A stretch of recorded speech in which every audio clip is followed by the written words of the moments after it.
श्रद्धेय श्री चंद्रनाथ मिश्र अमर जी के आय जन्म दिवस थिकनि। हुनके लिखल एकटा अति विशिष्ट कविता के उस काओत टेप।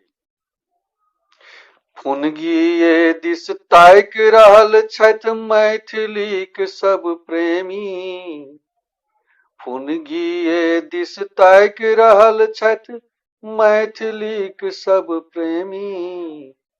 घर में डिबिया मिझा रहल अछि के उस काओत टेमी।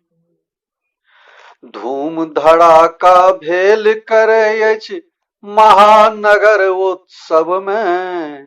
धूम धड़ाका भेल करै अछि महानगर उत्सव में। किंतु मैथिली गामहु घर में आब पड़ल अब तब में। पढ़वा ले नहीं धिया पुता के भेटै मायक भाषा। पढ़वा ले नहीं धिया पुता के भेटै मायक भाषा। आ एतै मंच पर पिटा रहल अछि तड़ तड़ तड़ तड़ ताशा। हारमोनिया संग सुर मिला क हारमोनिया संग सुर मिला क टन टन बाजै तबला। आ पढ़ल लिखल परिवारों में छथि आई मैथिली अबला। हाय हाय मायक ई भाषा छोड़ि रहल अछि धरती। हाय हाय मायक भाषा ई छोड़ि रहल अछि धरती।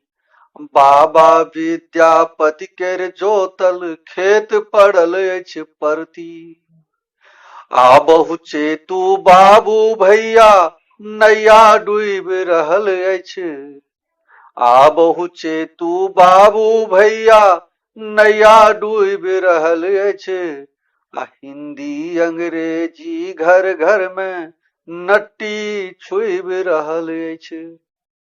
फुनगिए दिस ताइक रहल छथि मैथिलीक सब प्रेमी।